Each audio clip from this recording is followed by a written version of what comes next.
संस्कृत मित्राणी मु इतिश्री आचार्य आपण मानक संस्कृत शारदा चैनल को अनेक अनेक स्वागत। आज आमे माने अध्ययन क्रम रे देखिबा जाकि सौनकंकर रुक् प्रातिशाख्य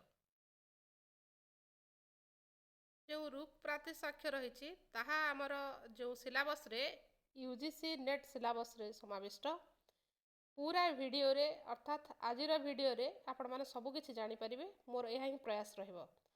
तो सर्वप्रथम आमे देखिबा जे रुक् प्रातिशाख्य विषय रे जानिबा जे सामान्य परिचय फास्ट आमे जानिबा।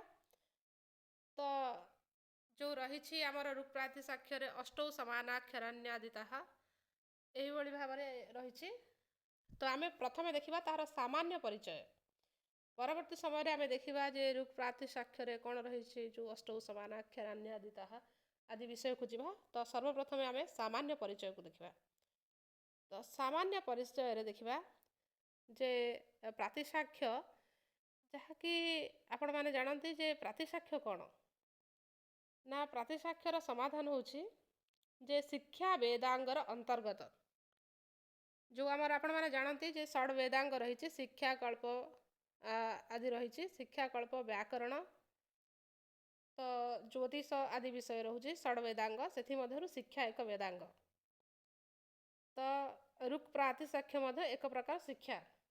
तो प्रातिशाख्य रे यदि आम देखा प्रातिशाख्य हूँ व्याकरणर जे व्याकरणर अंतर्गत ही आम मानिबा। तो प्रातिशाख्य रे कौन रखा ना स्वरवर्ण आदिर उच्चारण आदि विषय प्रतिपादित करा जायछि। तो आपण शिक्षा वेदांगरे पढ़िले ताही पाइबे जे स्वरवर्ण आदि उच्चारणर विषय बा किभली भाବରେ स्वर उच्चारण करा जिवो इत्यादि विषय आपण सेतरे विस्तृत भाବରେ पाइबे। ऋग्वेद प्रातिशाख्यर मध्ये ताहा ही पाइबे। तेणु करी एही सेथि पई ही एही वेदांगर नाम रखा जायछि जे शिक्षा वेदांग। तो ऋग्वेदर प्रातिशाख्य रुक् प्रातिशाख्य ही कहा जाए। यार नाम होछि ऋग्वेदर प्रातिशाख्य बा रुक् प्रातिशाख्य। यह हूँ शिक्षा बा शिक्षा वेदांगर अंतर्गत। ऋग्वेद रे आम जो देखिले रुक् प्रातिशाख्य तार कर्ता किए ना से जानिबा निहाती जरूरी। तो रुक् प्रातिशाख्यर कर्ता होउछन्ति शौनक। आमे यह ही सामान्य परिचय रे देखिबा। तो आमे मूल पुस्तक रु ही आमे माने अध्ययन करूछे। तो यार व्याख्यान मध्ये आमे देखिबा। तो रुक् प्रातिशाख्य उपरे जो भाष्य रचना करा जायछि आपण माने जानते जे उबट जे कि काश्मीरी देशीय भाष्यकार उबट ही भाष्य रचना करिसंति रुक् प्रातिशाख्य उपरे। तो ऋग्वेद प्रातिशाख्यर विभाजन जो करा जायछि ताहा पटल रे विभाजन करा जायछि। आपण माने जे भली भाबरे जानिसंति जे अध्याय मध्ये रहिछि परंतु एठारे अध्याय रे विभक्त करा जाय नहीं। एठारे पटल रे ही विभाजन करा जायछि। टोटाल जदि आमे देखिबा 18 टी पटल रहिछि अर्थात एथिरे सामान्य ज्ञान रे आपण जानिबा को पाइबे केतोटी पटल रहिछि ना आपण माने जानंतु जे 18 टी पटल रहिछि। एठारे अध्याय नुहे बार बार कहूछि जे 18 टी पटल रहिछि। एथिरे आपण को पचारि पारे प्रश्न रे जे केउ वेदांग अंतर्गत ना शिक्षा वेदांग अंतर्गत रुक् प्रातिशाख्य तो केउ वेदांग अंतर्गत प्रश्न आसले आपण एभली भाबरे उत्तर रखि पारिबे। तो यही आमे मुख्यतः सामान्य परिचय देखिबे। तो आमे नेक्स्ट देखिबा जे जो रही आमर समानाक्षर ना संध्याक्षर आदि विषय को आमे देखिबा। तो फास्ट आमे देखिबा समानाक्षर। समानाक्षर कौन समानाक्षर संध्याक्षर आपणकर सिलेबस रही आपण देखिबे। सिलेबस रे मध्ये रही जे समानाक्षर एवं संध्याक्षर मध्ये आपणकर सिलेबस रही।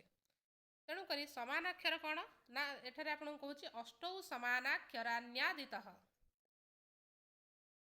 अष्टौ समानाक्षरान्यादितः।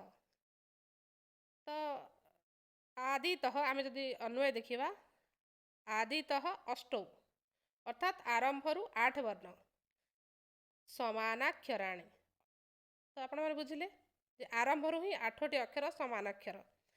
आरंभ रु 8 टी वर्ण किए किए ना आमे देखिबा ऋग्वेद रे आपण देखिबे वर्णर क्रम टिके भिन्न अछि। अर्थात